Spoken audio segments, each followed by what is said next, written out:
Welcome back to Retro Wednesday at the Titanium Hangar. This is Mike, and today I want to talk to you about a G.I. Joe classified retro version of a flight pod or trouble bubble. Now, this is a 3D printed one made by Kasual Collector. I'll link his Instagram information down below if you want to get one of yours. He did sell this for 35 bucks. It's a pretty good option out there for a classified trouble bubble since there's not one at retail. There's not one you can go buy. We're going to talk about the good and the bad of it, but overall, I'm really excited to have this piece in my collection. So let's get into it.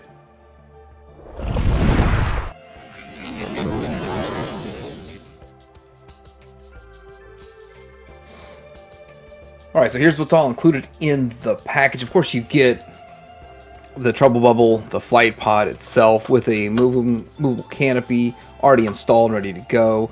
And it's kind of plain right now the way it is. You get a couple of sort of blast effects that clip underneath. We're going to look at that in a second. We get a lower gun, which is kind of a Gatling gun kind of thing. And then you get the control module with guns on it. And then you get this bomb that's, you know, the kind of the quintessential bomb that goes with it. And then you get the two side rockets. And he also included some of these really cool little sticker sheets. So we're going to get this thing all stickered out, put together, and then have a good look at it. So that's kind of what's included there. So here it is with all of the stickers on it and included. Now, one of the problems with the stickers on this thing is that he actually did put in the actual real detail. So putting the stickers over the detail kind of eliminates the work of all that detail.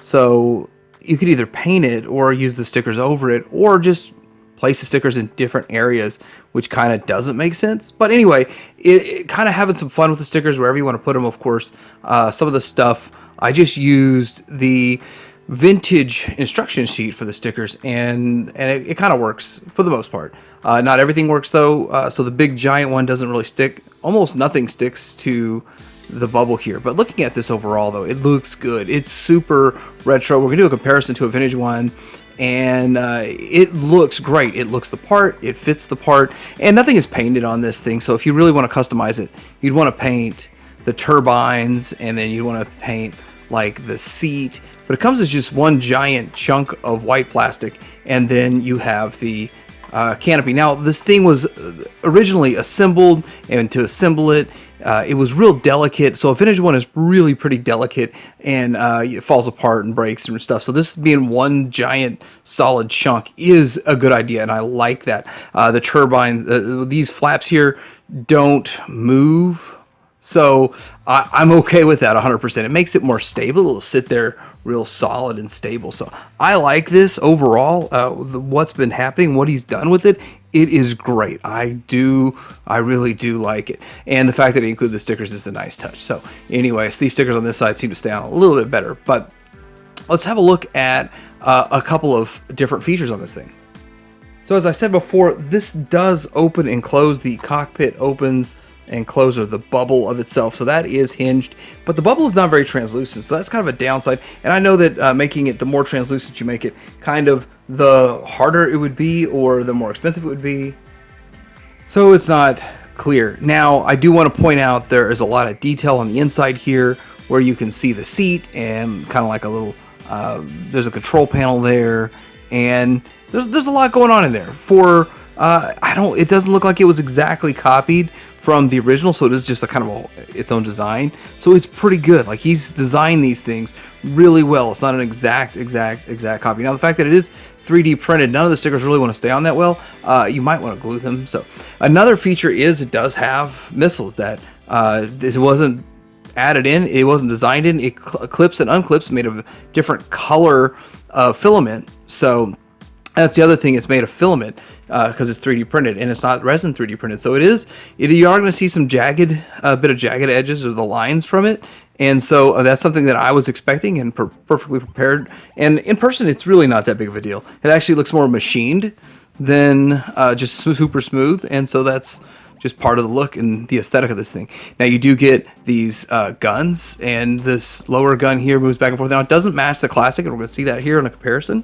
And then this upper control piece, this control module part, these guns on it, they broke on me, and I did very little. So this is a very weak point of this, so you'd have to be careful. And I assume that these handlebars are every bit as weak as these guns, but the guns are hollow, and so the fact that the guns are hollow, if they were solid, it wouldn't have been as weak, but they are hollow. So the hollow pieces, very little for them to break off. It was real easy for me to pin them back on. I've been working on fixing a lot of vintage toys anyway, so it's real simple for me to pin those things right back on. So not a big deal at all. Now looking at the back of this thing, we do have some detail right here in the engine. Now, if you wanted to paint that, you could paint that. If you're a customizer and you want to paint it. If you don't paint it, you just put the stickers on it. That's pretty much. I don't think I'm going to paint anything on it. I think I'm just going to leave the stickers. I think it just looks great. It looks fine with the stickers. It looks great. The engines, it just looks very much like a vintage retro style Trouble Bubble. The only real thing, I do wish this was clear, but I understand why it's not, but I wish this was more clear. And that's probably something that would look better like on the Hasbro version, if and when Hasbro finally puts one out. And who knows the price, 35 bucks? I think it's a great price for this thing. So is that all there really is to this thing? But wait, there's more. He has some blast effects that he included, and yeah, you'd have to kind of have your own stand or figure out a way to stand it like I was doing. And it's kind of so you can see it taken off, and that's cool. I wasn't really expecting all that, and that is really great for some display options. Of course, I'm just a real fan of just using what I got around, like a hunk of wood or something. And since my table's not perfectly level, it's not wanting to sit just right. But on a level display, it would work great. So that is really cool. One more thing is there's a little notch that's been designed into it to hold the bomb. And yes, it comes with the bomb, and it slides right in that little notch there. And then you can fly over and drop that bomb. That's pretty cool. It's like a bit of a playability that was worked into a 3D printed display item. All right, so here it is next to a vintage example. I'm trying to get enough light on the vintage one here so we can kind of see the comparison. But it does look so much bigger. I mean, easily twice the size of the vintage version, but it looks very much so inspired. So looking at them side by side, aside from the window or the bubble itself not being fully transparent, we have these pieces here. Now, I guess I have these installed upside down. In my mind, they should be angled down, but I did check the instructions when I was doing the labels, and yes, these should be flipped around and angled up like that. So I had that wrong initially, so I'll probably go and have to take them all apart and fix them on mine. But anyhow, it's still he keeps it true to the way it's supposed to be, and even though I had it wrong. And then looking at this, now I think that this is the correct placement of the sticker. So my vintage one doesn't have all the stickers on it. And then the missile. So a missile, I think the darker missiles are for the vintage one. So missile's a little bit light, but it's not a big deal.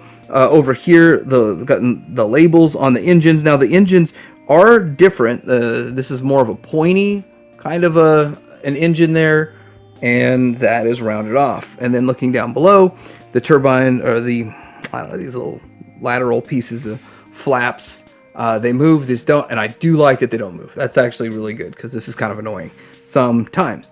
And then getting down to kind of the bottom, there's a lot of similarities, but definitely different. Like he did his own thing, his own design.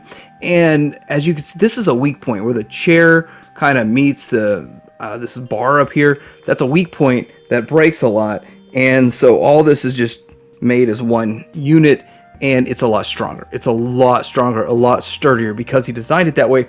And so I like that. And of course, holding a 6-inch figure, all that, you're definitely going to need to have that strength and that design behind it.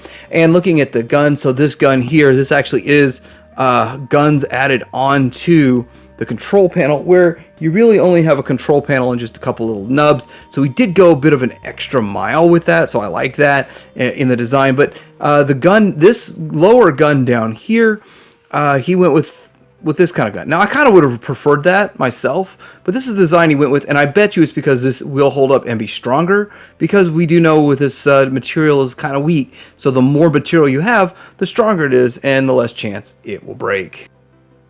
This is an excellent homage to the classic design. I really like the way it looks, and it just feels so super retro to me here on Wednesday.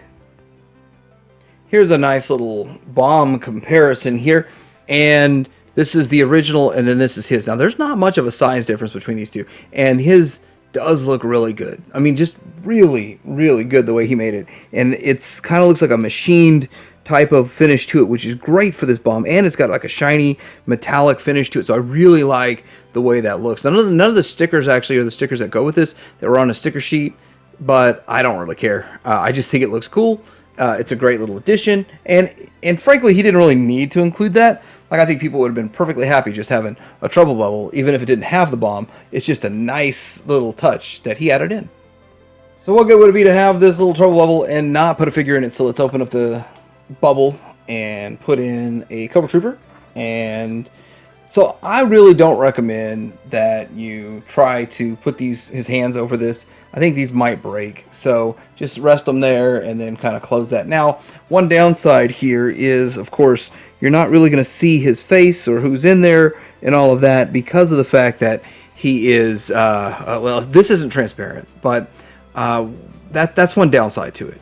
That is a downside, but just having a display, and you could tell that's just a standard trooper in there, so it's like no one super high up in the ranks or anything, and hopefully by this point you have a couple of troopers, the standard troopers in your collection, so that'd be a good one to display in there. If you're just playing like a Destro or Baroness or someone that's up in the ranks, you might want to lift it up a little bit. It does kind of hold, and then you can kind of see like what's going on in there. So, but it's great for a display piece, and as a display piece, you'd want to have it displayed however you want. But it looks good.